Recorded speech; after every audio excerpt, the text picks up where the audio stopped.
Alors c'est vrai que moi j'aime bien introduire les planètes et les signes sous forme d'histoire.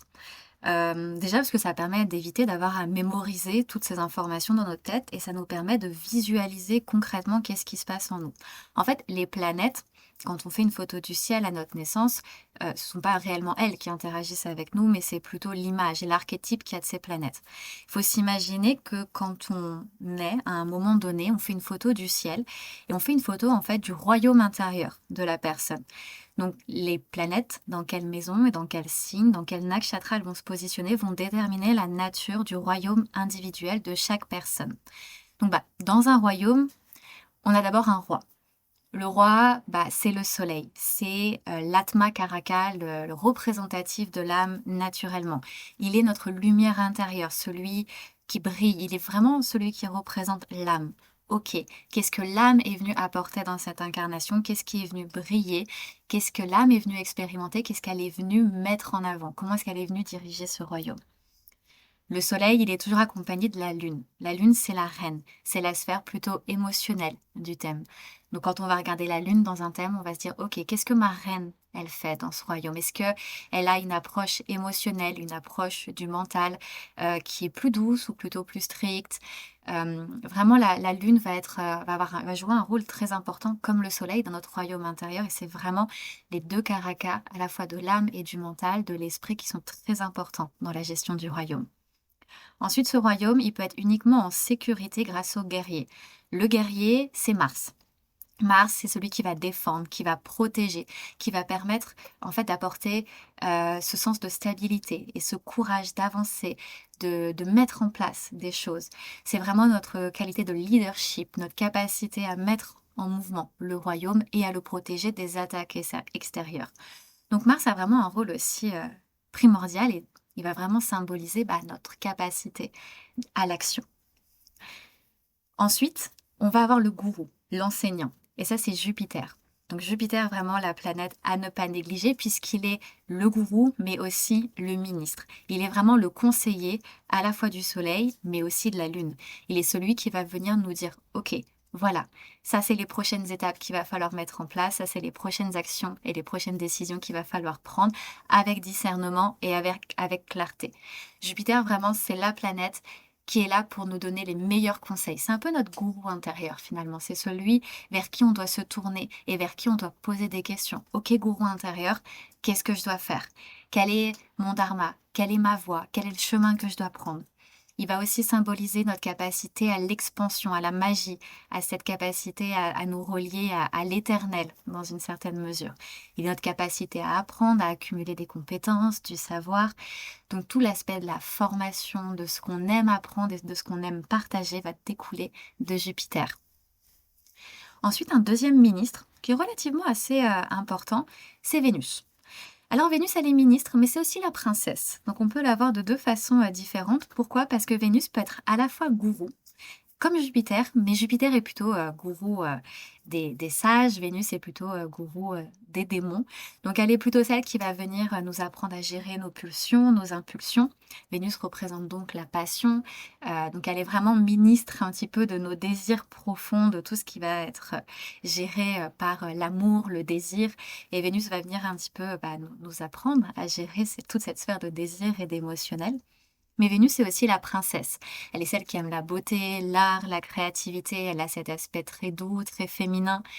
J'aime beaucoup associer Vénus à Jasmine dans Aladdin, parce qu'elle a vraiment ce côté à la fois d'être dans le royaume, mais d'avoir aussi un pas dans le monde plutôt matériel. D'ailleurs, Jasmine s'enfuit souvent du palais pour aller retrouver Aladdin ou aller au marché pour rencontrer le peuple, parce qu'il y a de ça que Jupiter est assez enfermé dans ses livres et dans cette construction très hiérarchisée, et Vénus, elle apporte plutôt cette sphère plutôt humaine, finalement. Et c'est pour ça qu'on la retrouve du coup souvent très associée et très amie, en tout cas avec notamment Saturne qui sera le servant. Avant de passer à Saturne, je pense que c'est important de nommer quand même Mercure. Mercure qui lui est le prince. Alors Mercure, lui, il aime bien l'innovation, il aime bien créer, il aime bien penser, il aime bien innover. Il est un petit peu, en conflit des fois avec son père, avec le soleil, parce qu'il aime toujours, voilà, créer, innover des choses, il aime apporter du renouveau. Il va être associé d'ailleurs à des signes qui sont assez reliés à l'intellect, puisqu'on va avoir le Gémeaux et la Vierge qui vont être dirigés par la planète Mercure. Donc Mercure a cette capacité à la communication, à relier les autres, c'est tout ce qui va être les téléphones, les télécoms, l'informatique, internet. Donc il a vraiment, voilà, cette capacité à, nous connecter les uns aux autres. Alors avant Mercure, je parlais de Saturne. Et effectivement, Saturne, lui, est un petit peu en dehors de cette sphère royale, puisque c'est le servant de notre royaume. Donc il est au marché, il est à la boulangerie, il est au travail, au champ. Il est vraiment là pour servir, pour nourrir, pour vraiment soutenir toutes les autres personnes de notre royaume. Donc il est vraiment là, en fait, pour nous donner à la fois ce sens de seva, du service, mais aussi ce sens de la dévotion, bhakti. C'est pour moi un petit peu l'archétype de Aladdin dans une certaine mesure, puisque bah, il a ce côté un petit peu d'être relié au peuple dans une certaine mesure et de vouloir aller offrir aux plus démunis. Et enfin, dans notre royaume, il nous reste Raoult et Ketu. Raoult qui est le nœud nord et Ketu le nœud sud, donc à la fois nos désirs d'incarnation et notre karma des vies passées. Raoult et Ketu, on peut les associer à l'armée ou aux ancêtres ou à tout ce qui est loin, étranger. C'est un petit peu les outsiders, ceux qui sortent du lot, ceux qui sont différents.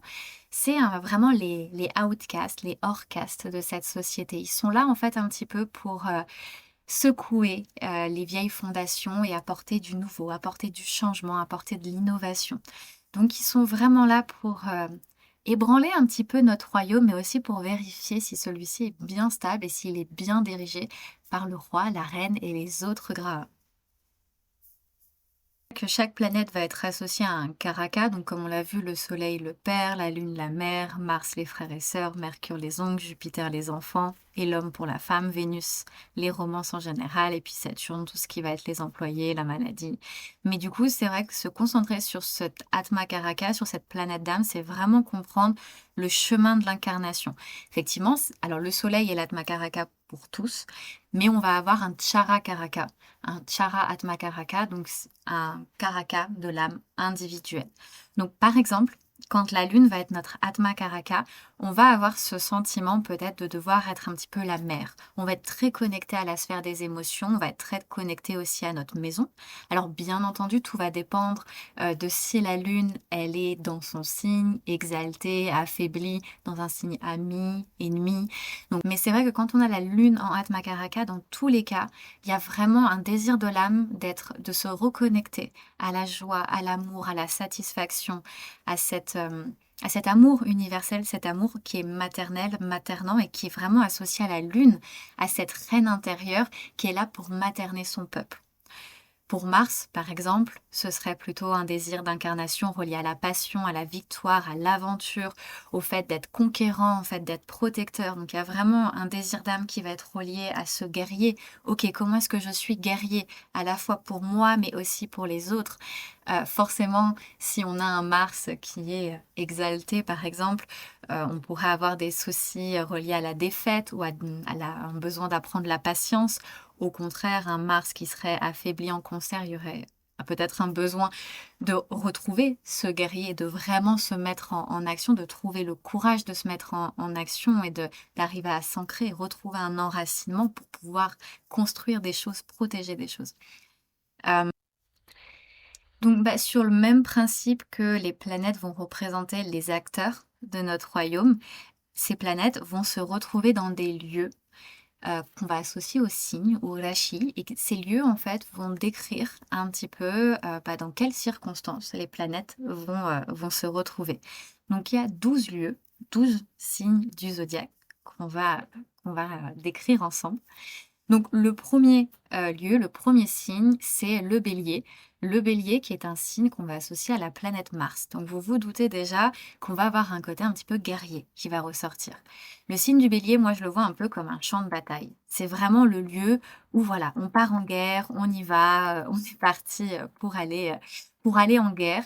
On l'associe aussi parfois aux lieux dangereux, aux lieux voilà, où il y a des minéraux aussi, en tout cas les lieux un petit peu arides où bah, voilà, il y a ce côté un peu de guerre qui va ressortir. Le taureau, ce deuxième signe, va être associé à Vénus. Donc on est sur quelque chose de beaucoup plus doux. Moi, j'aime l'associer au jardin de fleurs ou au jardin avec des champs, des prairies.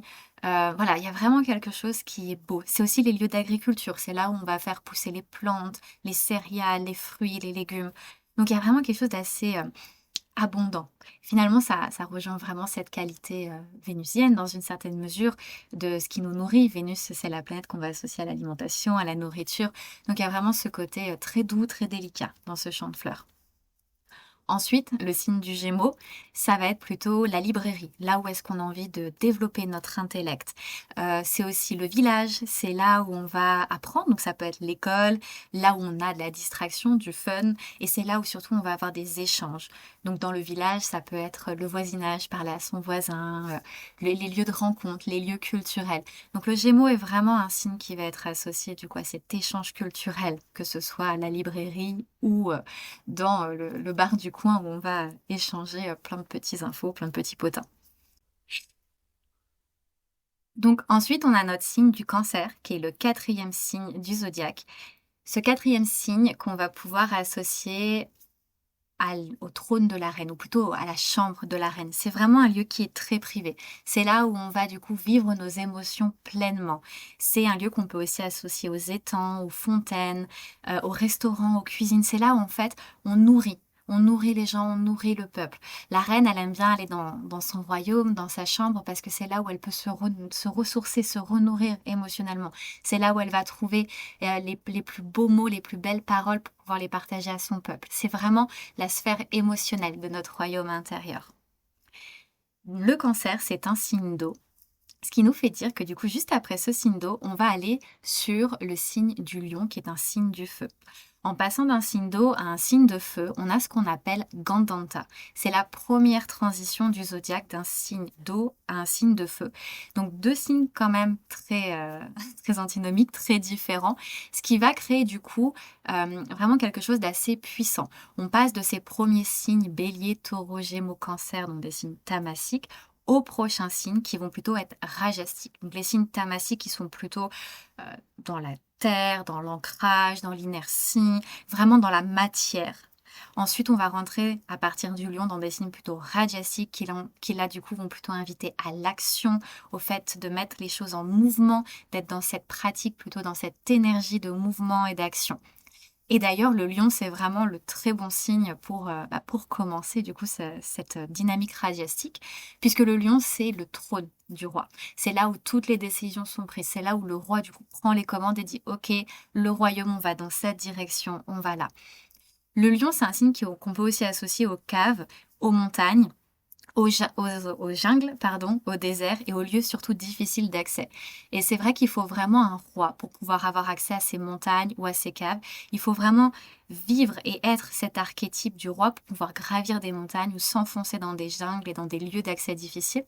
Et c'est pour ça d'ailleurs que il y a très longtemps, c'était les Maharajas qui dirigeaient ou les rois, en tout cas les rois guerriers qui dirigeaient les peuples parce qu'il fallait un guerrier pour diriger un peuple. Donc pas n'importe qui peut prendre la place, entre guillemets, du roi, et donc pas n'importe qui peut accéder au trône du roi. Donc c'est vraiment une zone qui est assez puissante, ce signe du lion. Après le lion, on se dirige vers le signe de la Vierge qui va être associé à l'eau, à l'agriculture, au jardin, mais surtout au lieu où les femmes se rencontrent. On va aussi associer à la Vierge aux bibliothèques, aux lieux de soins et à un lieu d'échange, mais surtout avec des échanges plutôt vers l'extérieur. D'ailleurs, le signe de la Vierge représente le numéro 6, qui va aussi être associé à la sixième maison, donc qui du coup est vraiment associé aux soins. Donc il y a vraiment quelque chose voilà, relié à ce soin, en tout cas pour la Vierge. Ensuite, on va transiter pour ce septième signe vers la balance. La balance qui est le marché. Là, pour le coup, c'est vraiment le lieu favori pour Aladdin, par exemple, pour notre Saturne. D'ailleurs, Saturne est exalté en Balance, donc c'est vraiment son lieu favori parce que la Balance, c'est la ville, c'est le marché, c'est la place publique, les commerces, c'est là où on échange, où on négocie, on fait du trading. Voilà, il y a vraiment un échange, une effervescence culturelle, c'est là où on fait du business. C'est aussi là où on vend les produits qui ont été produits, du coup, dans le signe du Taureau. Le signe du Taureau qui va être associé à la prairie, aux champs et à l'agriculture. Et donc tout ce qui a été produit en Taureau est ensuite commercialisé en Balance. Ensuite, on va passer dans un signe un petit peu plus profond, un petit peu plus complexe. On va rentrer dans le signe du Scorpion qui va être associé à la jungle. On peut aussi l'associer au trou, à la cavité. Donc c'est le lieu où on va rencontrer des animaux qui ont du poison. Les serpents, les scorpions. Ce sont les lieux cachés qui sont un petit peu secrets. C'est aussi les marécages dans lesquels on s'enfonce un petit peu. Le signe du Scorpion, c'est un signe d'eau. Et c'est vraiment le signe qui va nous amener un petit peu à la quête intérieure. Le signe du Scorpion, c'est le dernier signe radiastique, puisqu'après on va passer sur des signes sattviques, en passant du signe d'eau du Scorpion au signe du Sagittaire de feu. Donc ici, on est vraiment sur une transition. Ok, j'ai fini le monde matériel, je sors de la ville, je sors de cette dynamique radiastique et je vais rentrer dans une dynamique sattvique, dans une dynamique beaucoup plus spirituelle. Et c'est là où le signe du Sagittaire, ce 9e signe du zodiaque, se réveille. Le Sagittaire, que moi j'associe au temple.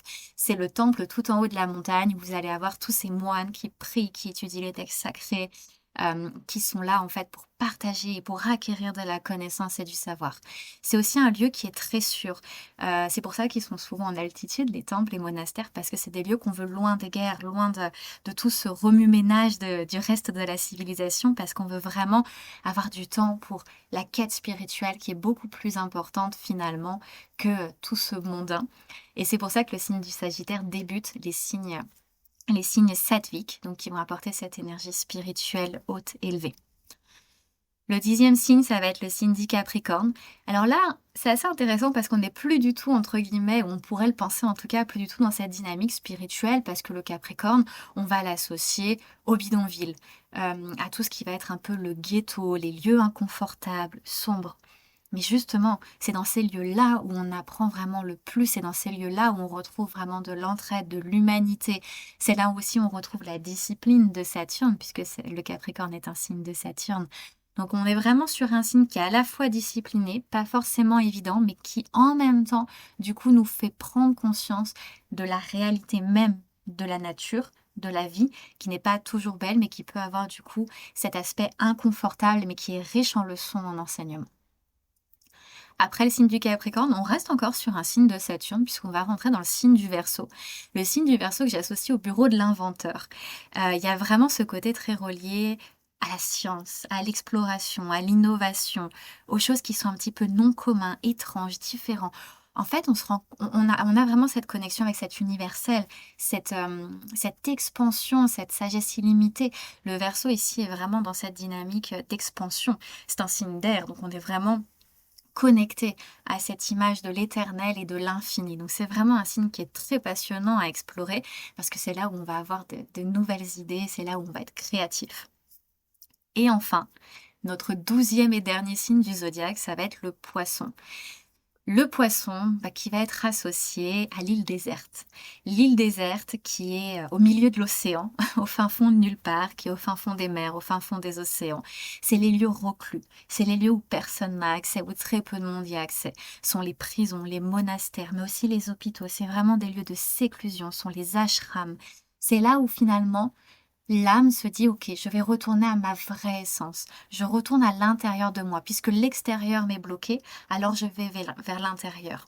Et c'est là où du coup, on est sur ce dernier signe, puisqu'on est à une porte, on est très proche du divin dans ces zones-là, puisque le corps physique est privé de liberté. Alors la seule vraie liberté avec laquelle on peut se reconnecter, c'est la liberté intérieure, c'est celle de l'éveil spirituel.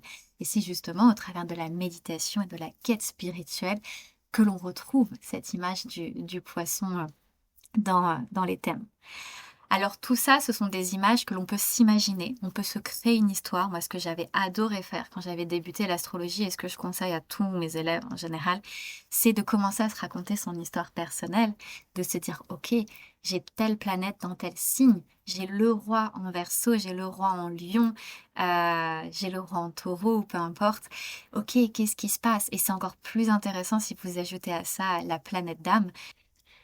Alors c'est ça qui est génial, c'est qu'en se racontant cette petite histoire intérieure, on peut vraiment en fait commencer à se dire, OK, voilà, qu'est-ce qui se passe, qu'est-ce qui se passe en moi? Qu'est-ce que cette planète dans ce signe veut dire?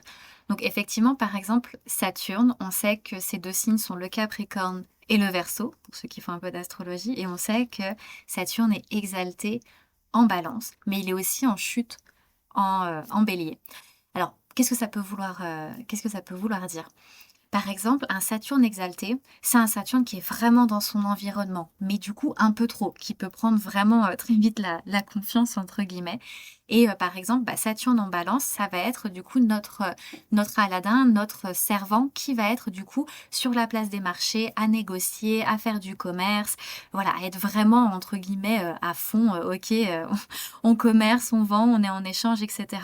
Mais du coup ici, on va avoir un Saturne qui probablement peut être un peu trop ambitieux, qui peut être un petit peu trop bourreau du travail, parce que forcément, en fait, il est totalement dans son élément, donc il va prendre beaucoup trop de responsabilités, il peut être un peu trop austère, il va peut-être être trop engagé dans des choses dans lesquelles il devrait peut-être pas être engagé.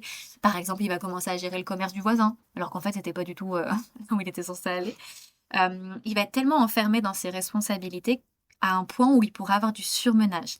Et puis aussi, Saturne, vu qu'il va être en échange avec tout le monde, il va avoir un petit peu une approche douloureuse de la vie. C'est comme si en fait, il s'autorisait jamais de pause. Parce qu'il Saturne ici, qui est déjà au service, qui est déjà la planète associée au service de base, on le remet dans un contexte où en fait, il est obligé d'être au service parce qu'il fait du commerce. Le principe du commerce, c'est le service. Donc, il peut avoir une approche douloureuse et un petit peu trop réaliste de la vie, ou en tout cas une approche juste douloureuse et réaliste de la vie en se disant, de toute façon, voilà, faut bosser, etc.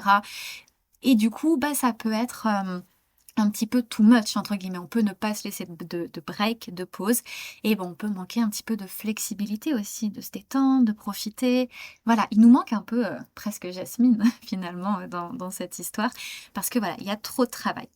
À l'inverse, par contre, un Saturne qu'on va retrouver dans le signe du Bélier, c'est un Saturne qui va se retrouver sur le champ de bataille. Alors vous imaginez un servant, quelqu'un qui de base est là pour faire du commerce, créer du lien, vous le mettez sur le champ de bataille avec des armes, un fusil, une épée ou peu importe. Il sait absolument pas quoi en faire. Donc il est désorganisé, désordonné. Il a même pas envie d'aller se battre parce que en fait les gars contre qui il se bat, c'est probablement des gens avec qui il aurait pu faire du commerce. Parce que quand on fait du commerce, on n'a pas d'ennemis, du coup. Euh, Saturne ici, il va être impatient parce qu'il va juste avoir une seule envie, c'est que ça se finisse. Alors que ce Saturne de base peut manquer, représente la patience, pardon. Et ici, on va aussi manquer de limites parfois.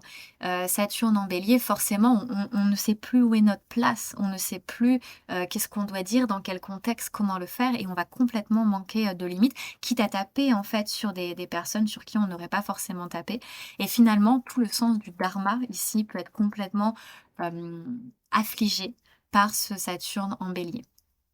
Un autre exemple que j'aime beaucoup prendre, c'est Mars en Cancer. Mars en Cancer, il est affaibli ici. Et le cancer, bon, vous l'avez peut-être retenu, c'est le signe qu'on va associer à la cuisine. Donc moi, j'aime beaucoup imaginer Mars en Cancer, un guerrier dans une cuisine avec plein de nanas qui sont toutes en train de faire la popote, et le guerrier avec ses armes qui sait pas trop quoi faire, qui a juste envie de partir en guerre, mais qui est avec des nanas en train de discuter de popote, de faire la cuisine, de faire des nanes, de faire des masala dosa, etc. Et ici, Mars, il est complètement perdu. Il sait absolument pas quoi faire. Comment est-ce que on arrive à être dans l'action quand on est en fait au service des autres? Il peut y avoir tout un sentiment d'insécurité parce qu'encore une fois, on n'est pas à sa place. On n'a plus de but parce que finalement, bon, on est là pour nourrir les autres, mais on n'a plus ce sentiment de protection. On est là, ok, d'accord, je dois faire la cuisine, mais comment est-ce que je protège mon royaume? Vu qu'on n'est pas à sa place, bon, on peut manquer de direction. Mars, c'est notre sens de la direction, du courage. Donc forcément, on ne sait plus quoi faire ici dans cette énergie trop féminine, entre guillemets. Donc il y a plus d'enracinement. On peut avoir tendance à surcompenser parce que du coup, on se dit, bon, bah, va falloir que je fasse, que je trouve ma place dans cet environnement féminin, alors qu'en fait, j'ai une énergie plutôt masculine. La sphère de l'émotionnel va être complètement bouleversée, forcément, puisque le signe du cancer, c'est aussi la chambre de la reine. Donc là, vous mettez un guerrier, bon, bah, il va faire le boxon dans la chambre de la reine, dans cette sphère émotionnelle. Le guerrier, il va arriver, il va mettre du feu à gauche, à droite. Il va vouloir faire des armes avec tout ce qu'il trouve autour de lui, parce qu'il va vouloir avoir un sentiment de sécurité. Et en même temps, bah, il y a la sphère émotionnelle qui se dit: «OK, qu'est-ce que je fais là, en fait, finalement? J'ai rien à faire là, je devrais être sur le champ de bataille». Et en fait, tout ça, c'est assez intéressant parce que ça permet vraiment de contextualiser, nos planètes, de dire: «Bah, voilà, OK, elles se trouvent dans tel signe, donc du coup, comment est-ce qu'elles interagissent dans ma vie au quotidien?» À ça, pour ceux qui aiment aller un petit peu plus loin en astrologie, vous savez que les planètes ont aussi des relations entre elles. Et dans cette même dynamique, en fait, les planètes, elles vont être amies, neutres ou ennemies les unes avec les autres. Et les signes qu'elles vont diriger vont porter ces qualités-là. Par exemple, le Soleil, le roi, est ami avec la Lune, avec Mars et avec Jupiter. Il est neutre avec Mercure et il est ennemi avec Vénus et Saturne. D'ailleurs, le Soleil est affaibli dans le signe de la Balance, qui est un signe de Vénus. Donc déjà, on commence un petit peu à comprendre ici. Mais pourquoi? Le Soleil est affaibli dans le signe de la Balance parce que la Balance, c'est l'équilibre, c'est le commerce, encore une fois. Donc il faut trouver, quand on fait du commerce, un juste milieu pour que le vendeur et l'acheteur soient satisfaits du deal qui a été fait. Et le Soleil, lui, c'est tout, c'est le roi, il dirige. Donc il n'a pas spécialement envie de faire des compromis. Donc bah, l'estime de soi, le sens de soi, tout de suite vont être affligés par le Soleil dans le signe de la Balance parce que du coup, bah, on sait pas, on n'arrive pas à trouver ce compromis. Donc soit on s'oublie, souvent on s'oublie d'ailleurs même complètement avec le Soleil en Balance. On ne sait plus qui on est, on n'a pas de sens de soi. À l'inverse, le Soleil qui serait dans un signe de Saturne, par exemple, ça peut être aussi un peu challengeant pour le Soleil, parce que par exemple, le Soleil en Capricorne, dans le bidonville, bon, même si les personnes qui vivent dans ce bidonville, dans cette partie un petit peu reculée de la ville, font partie du peuple, le Soleil, lui, il aime bien diriger les gens un petit peu plus de la haute sphère. Il n'a pas trop envie d'aller gérer les choses qui lui plaisent pas trop dans son pays, c'est normal. Tous les gouvernements ne veulent pas aller regarder qu'est-ce qui se passe dans les bidonvilles ou dans les HLM ou dans les quartiers parce que ça montre leurs ingérences, entre guillemets. Et là, du coup, forcément, le Soleil est un petit peu plus challengé dans ce signe-là. En tout cas, et c'est assez intéressant aussi du coup bah, d'utiliser cette relation entre les planètes pour se dire, ok, bah voilà, le Soleil est ami avec la Lune, donc du coup, quand il va être en Cancer, ça va être plutôt un bon signe pour lui, inversement. Et vous pourrez même utiliser d'ailleurs ces relations entre les planètes avec les conjonctions, avec les yogas. Par exemple, vous avez dans une même maison le Soleil, la Lune et Mars. Bon, vous savez que voilà, ce sont une conjonction amicale parce que bah, du coup, ce sont des planètes qui sont amies. À l'inverse, le Soleil et Saturne, bah, dans une même maison, vont pas forcément s'entendre très bien. Et après, tout va dépendre aussi de la dignité. Forcément, le Soleil et Saturne dans le signe du Lion, ça va plutôt conforter le Soleil. À l'inverse, le Soleil et Saturne bah, dans le signe du Taureau, imaginons, ce sera beaucoup plus avantageux pour Saturne, puisque Saturne et Vénus s'entendent bien, puisque c'est notre Aladin et notre Jasmine. Et c'est là, du coup, où on commence à aller un petit peu plus en profondeur dans l'étude de notre royaume intérieur et de voir un peu les dynamiques, quelles sont les relations. C'est un peu comme si on faisait finalement de la généalogie au niveau de qui on était, quels sont les acteurs, les personnages de notre royaume et comment est-ce qu'ils s'entendent et comment est-ce qu'ils interagissent entre eux. C'est un petit peu voilà, comme si on faisait notre histoire Game of Thrones intérieure, si je peux le dire comme ça.